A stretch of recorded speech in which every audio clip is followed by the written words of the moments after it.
Thank you very much for accepting to be one of our interviews. We're here in Cairo, in the Carlton Hotel, which is a very interesting setting because it's a hotel that overlooks the Palace of Justice in Cairo. And it's a very cinematic look on the city. And I was wondering, actually, this is your first visit here. What impressions did you have when you first looked out of the window and just saw this urban fabric in front of you? Yeah, it's this kind of super interesting machine that works, you don't know how, in terms of, traffic, people, movement. There's a sort of surprising tranquility, let's say. So I don't know, I'm not feeling a tension that you can also feel in a similar context.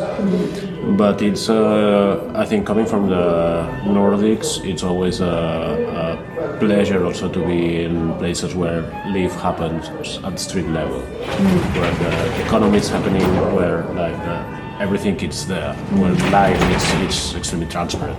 And it's something that I really appreciate. So I'm not originally from the Nordics, meaning that I also have this double relationship with the Swedish and the Nordic society. But it's a special thing to be here, to see, and to also to meet people, to visit institutions or platforms, to be able to connect with artists. So it gives a lot. And speaking of this connect, so you're not from Sweden, but you went to Sweden. Was that also something? What did you feel when you first went to Stockholm? Yeah, okay, I moved to Sweden, I think that now it's more than 20 years ago, and I'm from Barcelona. I was working there, but I was back then interested in structural questions and how the art system works, and I was absolutely interested in the ways that Sweden was organizing the idea of culture and the need of structure and infrastructure for culture. It's not for granted everywhere, but this ideal of the social democracy system where culture is for everyone, meaning that access should be provided by the system, offered the possibility to many art centers and museums to exist because they had a goal, they had a meaning, but they also had something that was coming from the system that is a sort of transparency. And for me it was really easy to go there, meet people, interview people, see everything and observe this structural level of it being extremely present. So people being aware of budgets and talking about them, but also about projects, ideas. And this is something that I really appreciate, that when you can present a system, when you can be able to show how it works, and it's not a problem, and but also that there's a sort of shared responsibility. So it was something that moved me there. I don't know how things happen, but it has been more than 20 years, keeping contact with other places at the same time, but as a base, it's quite comfortable. And I'm thinking now about, because you said that what interested you, what you found fascinating was this transparency question of the structures and the institutions. And thinking about my visit index in last autumn, this is exactly what you're talking about to me. It's almost as if you made index into an institution that was explicitly transparent about its own structure. Yeah, for me it's an important thing to be able to show how the machine works and to offer the processes and to be able to show your mistakes as well.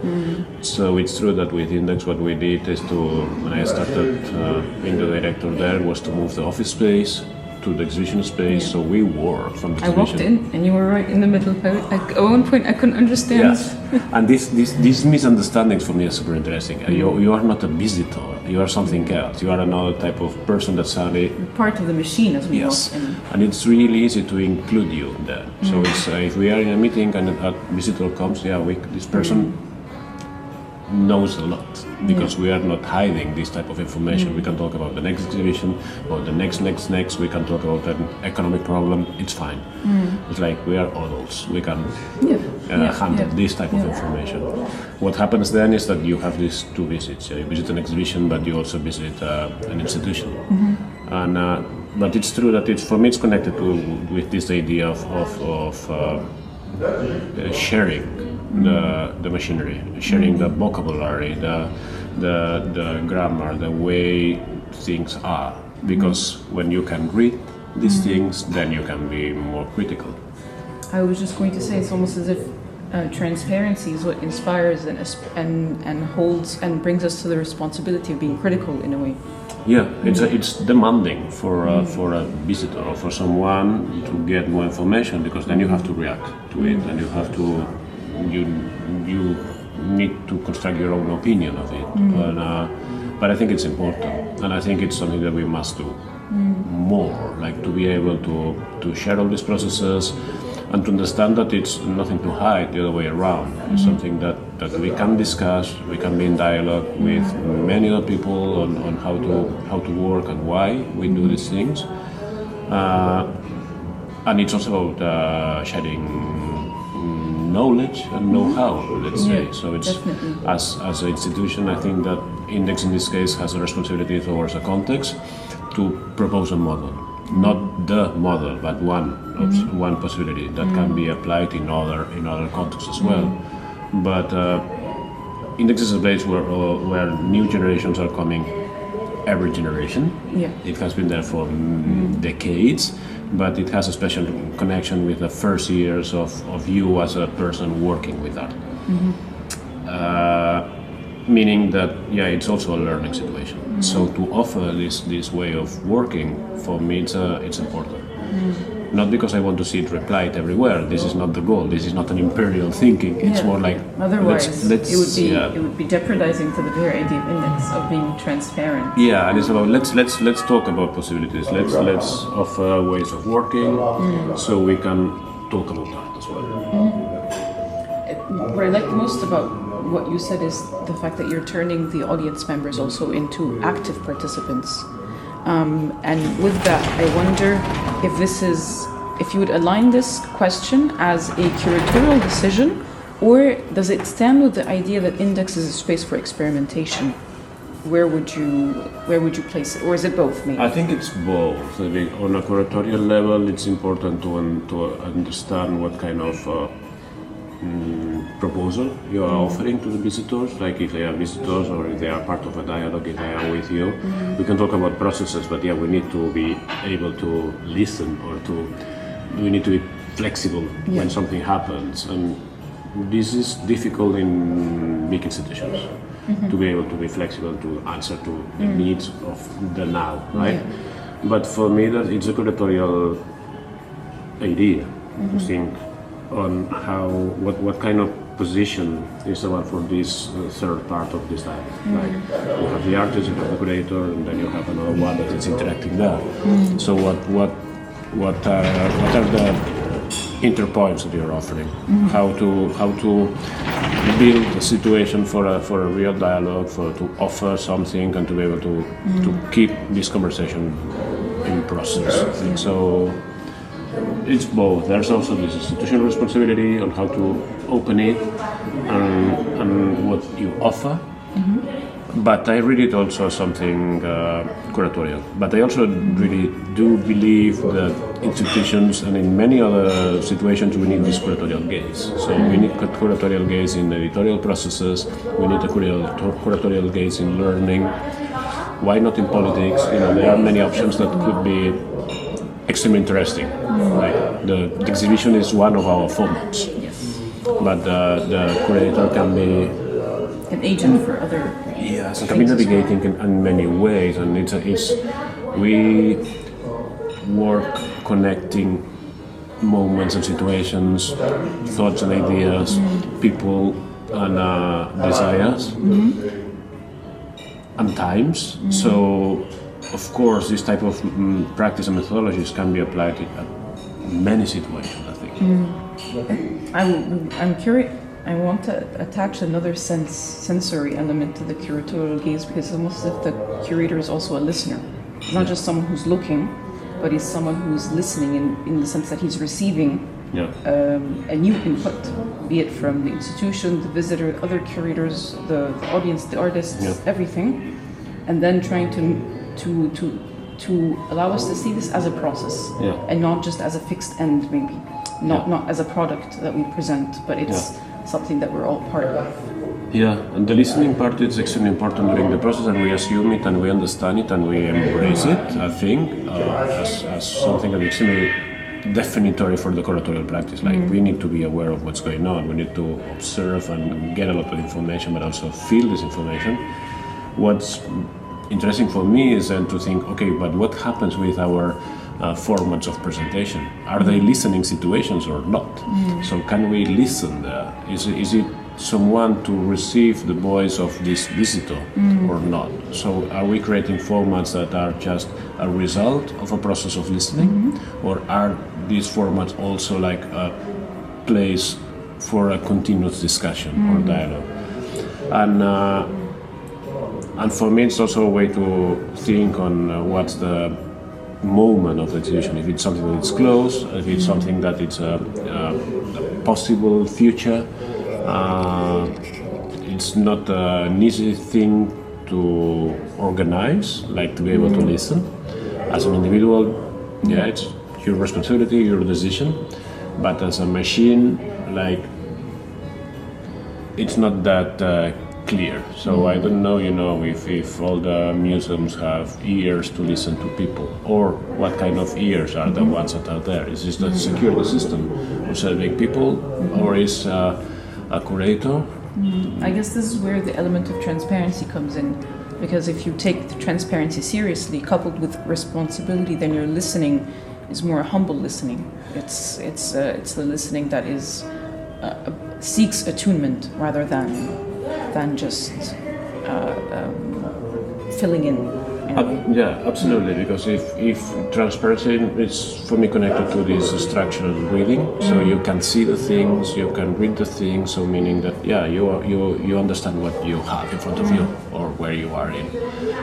So then you have tools as an individual, a person, or whatever that is there in one exhibition or an art center or in a museum.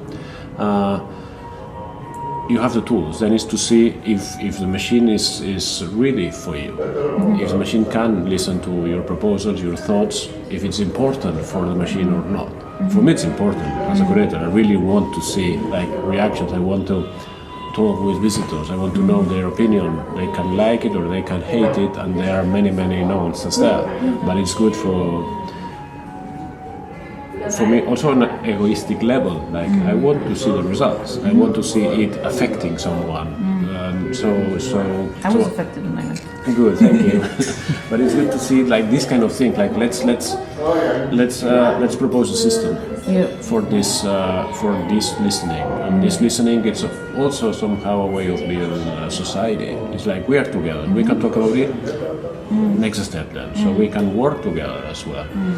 And work is like a broad word, right? It's like, but let's try to be a community, and to be a community means to define a set of rules together, and this together it's important. Like when and how we create our set of rules, and who are the ones doing it. If we can include more people in this process, what will happen is more people will feel this ownership of what's going on. If you own it, then you defend it. And we are at a moment where we are in this need of defending culture in general. I think, and this is something that, speaking of an Egyptian context, I think we're here too. We're here in the same situation too, because there are many institutions in the arts or outside of the arts that feel very performative. And once it becomes a performance, the audience member is constantly reminded that they are just an audience.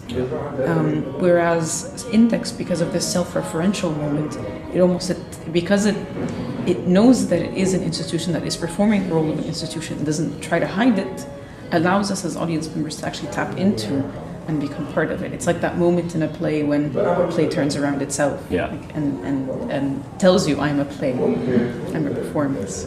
Yeah, and then you can come with an ironic gaze, or you can go with something else there. What means that that we don't take it that seriously. At the same time, it's extremely serious. Yes. But for me, also here, it's interesting to see like this let's call it self-organized system, because Which speaks to what you were talking about working together and feeling that you're part of the process. Yeah. And also, like yesterday in the talks that we were listening to, there was this feeling of like we have to organize the system. We constantly, but then you have new voices all the time. But also there's a desire to build something far from, or probably far from a classic institutional realm. Like one thing is the official system, the other one is reality, and sometimes it's it gives you energy when you see this thing, you see these people with a will to do something and doing it. Systems in the Nordics are more like stable, meaning that the system is there to provide you with a structure, and what can happen is that suddenly no one feels a desire or responsibility to build a structure because the structure is already there. Meaning that it's and then it's static because there's no way to come with new models, new institutions, new ways to understand a framework for the art. So it's about like, and it's a beautiful thing, of course, that a system working and providing culture and offering it to everyone. So as an idea, I'm buying it. The thing is that the system itself. It's a level of inertia at one point, and it's difficult to change it. And there's no independent culture because everything is part of the system. So then there's no need for a revolution because it's already embedded in the system, meaning that everything is under control as well. So there are also ways to be critical with this type of structures that have a beautiful goal, but also can be dangerous at the same time. This is why this to insisting on criticality. This is why insisting on the need of other voices, or to understand the type of voices that are there, and it's a kind of an obsession, as you can see. So. I guess this is where really the question of, or your phrasing, which I like very much, the curatorial gaze, is important and is adaptable to actually different contexts. And I want to move on to how it is that you adapt this curatorial gaze to your own practice also as a pedagogue, as a teacher, because you teach curating at the Kunstfack in Stockholm. And I wonder, so curating is itself a form of teaching, but teaching curating feels like there's a meta element here. There's something self-referential again in your practice. And how do you even consider it in this way? This is a really good question because it's a sort of a paradox how to teach curatorial practices when curatorial practices are building by themselves and there's a variety and it's not a good and bad. So it's you can't propose a singular way to do it. This is the way. No, it's like index a little bit. Yeah. So what I'm doing with Curator Lab, and it's part of the idea of Curator Lab, is to understand it as a shared situation. You have a group of participants, 10 people maximum, and for a year we are talking, we are working, we are analyzing, and we are getting input, information, and ways of reading. But then we are trying. What we do is to propose a sort of system of security to be able to do it, to fail and to test and to think about possible projects. So it's interesting here that security is not the same thing as structure. Yeah. Because security is what is going to allow me to have the freedom to fail and succeed and learn from both experiences, whereas the structure that a system or an institution seeks is almost is an inertia. I don't really call it security anymore. It's an inertia that allows things to be, like you said, under control. But security is not the same thing. I think it's super interesting to talk about it with you as well, because it's like what security means, also it's a contextual word, and what structure means, and then in which side of security you are. Like, are you secured? Are you secure? So there are many beautiful things also playing with language here. And I would, when thinking about them in the Egyptian context, in light of the political and economic conjecture here, there's also other nuances that one would bring to that. Yeah. But just going back to how it is that you see it in your own teaching practice. Yeah, and it's for me like to teach a curatorial practice. It's more about, again, to observe a grammar, to observe a vocabulary, but not to impose it. It's to open possibilities. And for what I'm doing is also to select some historical projects that we take a look at, but also to understand context, like how it was possible to work this way in this moment, what was happening with this person, but also to offer ways of doing. Then I think it's important also to experience things, but also I think it's important to write the history of curatorial practices. So yeah, we have seen some attempts, and there are ways to read about things, but I think it's important to write more and to create also the history of exhibitions. That must be a plural one. Like, and this is why for me, for example, with Curator Lab, having 10 participants means that we have 10 voices, people who can do research on some specific projects, and with years we can build a meta archive of readings of exhibitions. I feel this need of reading long texts about specific exhibitions, not art critique, not journalism, not chronicle, but a curatorial way of writing. Curatorial gaze again. And yes, and there's like how do you write curatorially? This is not This is a very writing. important question, because a historian's way of writing kind of fixates and sediments certain things. So an art historian would make us feel like this is really how it was. Which I'm not trying to question with their practice. Their practice is necessary, but what would a curatorial gaze bring in terms of adapting to this transparency, responsibility, and listening that we mentioned earlier on?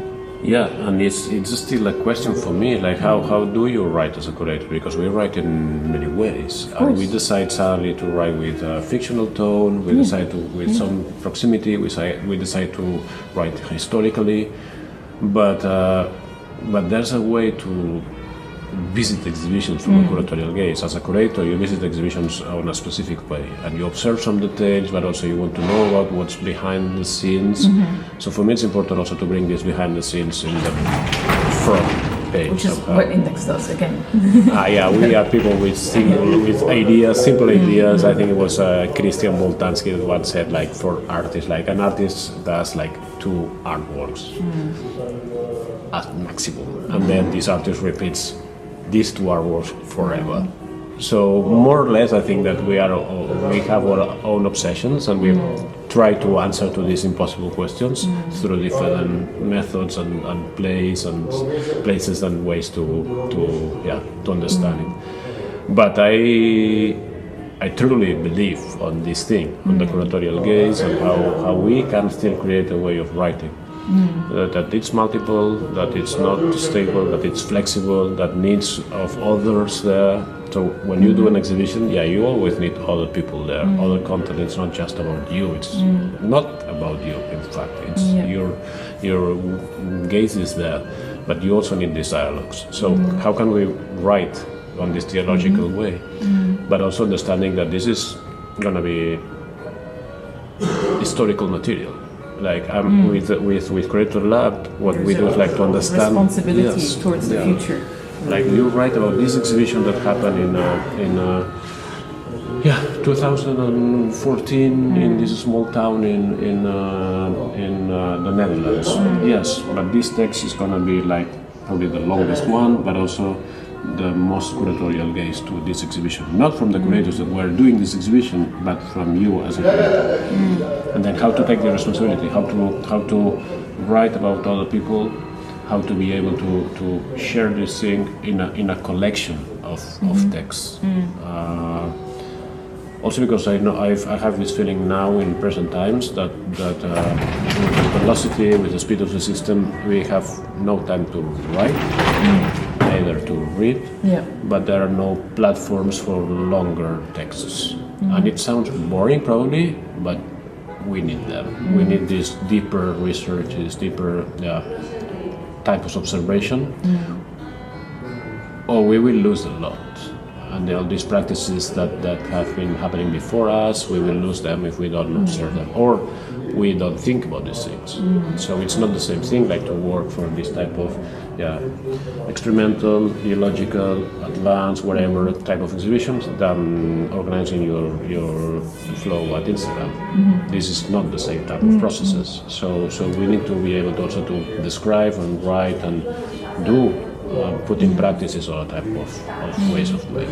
And I think there's like the elephant in the room, as well as how do we define an exhibition today versus how is that going to be defined in the future, and also how does every specific context define an exhibition, because larger museums have different understandings of exhibitions, smaller institutions see them differently.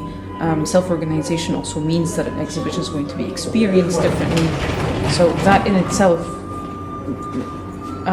requires a bit of a pause. And in fact, we are pretty lucky that this is happening. That we have a format that is almost undefinable, that it's super flexible, that can be adapted to many situations.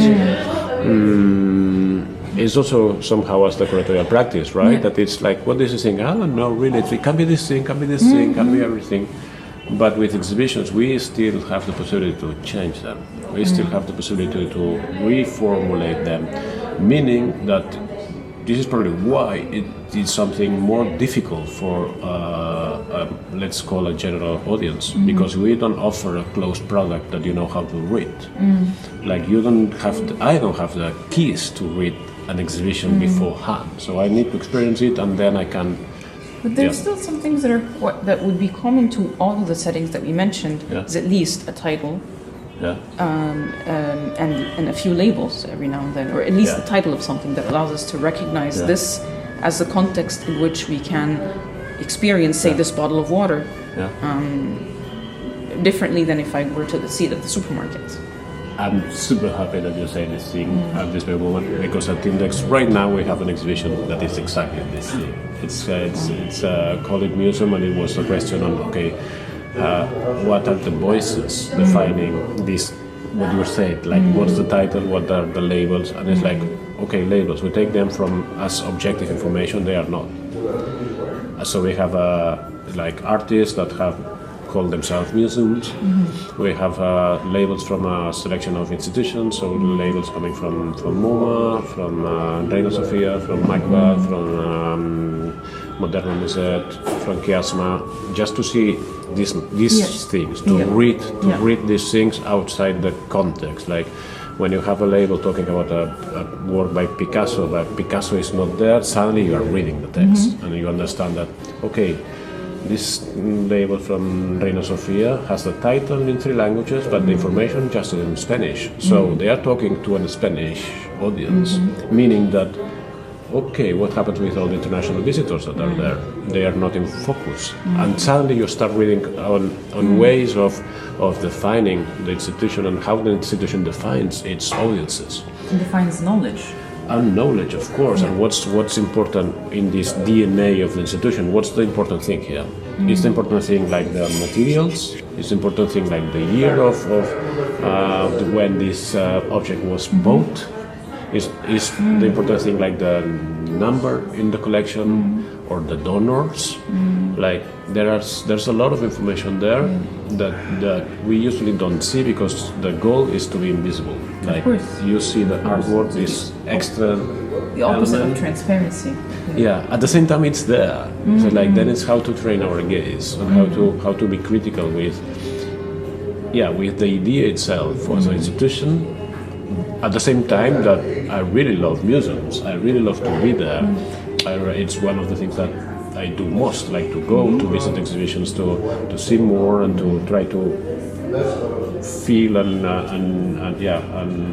read all these practices that we share, that we do, and it's a fantastic reel when we can be there as individuals or groups and feel that we have a say here. One of the interesting things for me about exhibitions and in art is like we have a lot of agency as visitors. It's one of those. It's stupid, but it's still real. That like you go to a movie, you say this is a good or bad movie. Fine. You go to an art exhibition, and people have a tendency to say this is art, this is not art. So we are at this level of you as a visitor have the right to consider this thing art or not art. So it's a lot what's happening there, meaning that are we the ones like offering this labeling, or is the visitor doing it? So there are still many questions that for me are extremely interesting. It's interesting because I think in an exhibition then our agency is almost related to epistemology as well. Because I mean, like the example of the movie, good or bad movie, is still in the realm of aesthetics, which is valid in everything. But in the realm of the museum, I get to decide actually if this means something in terms of a sense of meaning making or not. And like I can decide not to read any labels when I go to a museum, and my interpretation would have its own validity, because it would be a conversation with the institution, a conversation with the curators that made this exhibition, and not just a conversation with the artists. So we're constantly dialoguing with various voices, not just the end product itself. Yeah, and then it's extremely beautiful at the same time, because it means that there's a level of freedom in consumption, if we call it consumption, within the arts, that it's much more than in other contexts. And we take it probably for granted, but it's not. Like we know that the public space has been occupied by economy, defining how the public space looks, or how do we behave, while at the art center at the museum we still have a choreographed freedom, but we are able to navigate with a level of flexibility that it's much more than in other contexts. So we have this luxury, but also this responsibility to be able to, first as visitor to do this thing, but also as from an institutional perspective to offer a context where this thing is possible. And being able also to play with it. I really love, the sensuality of the exhibition, or how things can be done, how we can find several moods and several visitors, how we can offer like specific things for some specific people. There are many games to be done. But I wonder though, comparing for instance the Nordic context and then the Egyptian context, where maybe this playing around could also be a luxury, in the sense that given the economic and the political situation in Egypt, going to a museum is not something that is easily affordable economically or just even culturally to a lot of people. So in this context here, it would be too much to play around, because what you want still is to create still an experience that would be accessible to all. I think it's super interesting and extremely pertinent, and it's related to the definition of society. And if culture is part of it, if you as a citizen own your institutions or not, if they are for you or not, like if the Grand Egypt Museum is for tourists or for you as a citizen of this country, and clearly it's not for you somehow. It's a machine that is based on the visitor, the external visitor, and then this museum is offering a discourse that has this visitor that it's not necessarily the person living here. Probably I'm wrong, but this is my reading of this type of institution. There are many others here, but it's like how do we feel, as individuals in society? Is it do we own our institutions or not? Do they represent us or not? And it's about trust, and it's about if it's possible to build something together. It's interesting then to see like all this multiplicity of other things happening and how important they are, because they build probably not society but communities, and with the idea of community then you can be affecting society somehow. At the same time, we are talking about contemporary art, but it's a difficult thing. Yes. It's complex. Yeah. It has no simple narratives. It's not for the layman, and it doesn't pretend to be for the layman. It also knows that it is quite an elite and sophisticated product. And sophistication is something good in terms of black and white narrative and simple populism. It's like, we need sophistication. It looks like kind of a upper class thing to say, if you want.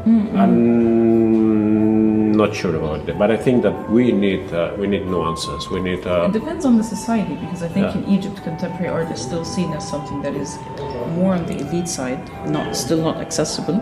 Elite not necessarily in an economic sense, but to have had the privilege of education means that you have access to contemporary art. Which I know is obviously also the case for Nordic countries, but given the size of the population, you can kind of see who accesses this and then who accesses that. Yeah, and it's true that it's a general problem everywhere, like this idea of access and who feels that has the right to be there. And there's this beautiful golden sentence by Dora Garcia saying that art is for everyone, but just an elite knows it, and then how to. And sometimes the elite hides it. Yeah. Sometimes the elite wants to keep it for itself. Because it's a beautiful product. Yeah. Like and you feel privileged and special, and you feel that this is something that we share, and then you are creating your own group around this thing. And there are many layers, of course. Like we could talk about the market, we could talk about different types of institutions. We can talk about independent spaces. We can talk about self-organization as well. And self-organization brings the question of fragility. And being there, like if you are fragile together, it's quite beautiful as well, because you are sharing a lot. You are sharing emotionally a lot. So then you feel at home, and we need to feel at home in some places. I guess maybe the one thing that would protect this elitist system in Egypt, the elitist understanding of contemporary art, is the importance of self-organization. Because it is the one moment where art becomes more of a humane product and experience, rather than just being the product of an artist plus a gallery plus a visitor. Like they're not just the juxtapositions anymore. It's really like a rhizome or an assemblage that is constantly in dialogue with one another. I completely agree, and this rhizome is totally international as well. It's not. It's something that is connected with many ways of doing in other places. So I can hear people talking here, feeling this. We are sharing vocabulary. We are in this way of thinking that it's connected with the local, but also it's something more. And then it's powerful, because this self-organized system can be really connected with other self-organized systems or other types of systems. It's like you are creating a vocabulary that can affect many others. And again, it's super powerful. And it comes with a responsibility that goes to people in also fragile situations. It's like you don't have a salary sometimes if you are a self-organized system, but you do it because you love it. And then it's like, is it possible to maintain this thing for decades, or it's going to die in 3 years? So it's also interesting to see the processes within the self-organized, like but also how the self-organized needs to be really in the present time and react to what's going on now. So the now is extremely important. And now this brings us back to the idea of listening that we mentioned at the start of the interview. If you only gaze, you're not really receptive anymore. So self-organization is about listening. Yes. So that then you can build something new and generate something new. You almost give birth to it. Yeah, it's quite somatic physical. Experience. Yeah, it's like and then the curation enters the somatic realm. This is why you see love or hate, and then all the emotions appear. The fragility. This is why you need to be fragile in order to let all these things happen. And it's extremely beautiful to see fragility and to share fragility. It's also it demands a lot to be able to do it, or it's like, or you're at the extreme end of everything, or you are strong enough to share these things. And if you are strong enough to share fragility, everything it's win. You will have it. It will work. One maybe last question to conclude with is, what have you learned from curating? Learn. Yes. I'm still learning, and this is the thing. So it's been, I think, 30 years curating now, and it's learning all the time. But for me, the learning it's about like, how do we see the world? How do we create the world? What kind of poetry is there, and how suddenly we can approach everything from a new position. So some exhibitions have changed my life as a visitor, and it's an incredible tool. Well, and it's incredible when it happens. You know, you see something the day after, like the whole world is different because you have visited an exhibition, and this experience has changed your life. So for me, it's an extremely amazing tool. But also, I learned this fact that it's never end. That it's that you are not right or wrong, but it's about the ability to understand, to be critical, to be there, to be in this context where it's possible to do, to feel, to say, to write, to offer. I feel like this conversation could go on forever, and hopefully we can continue it later on. Yeah. I'm sure.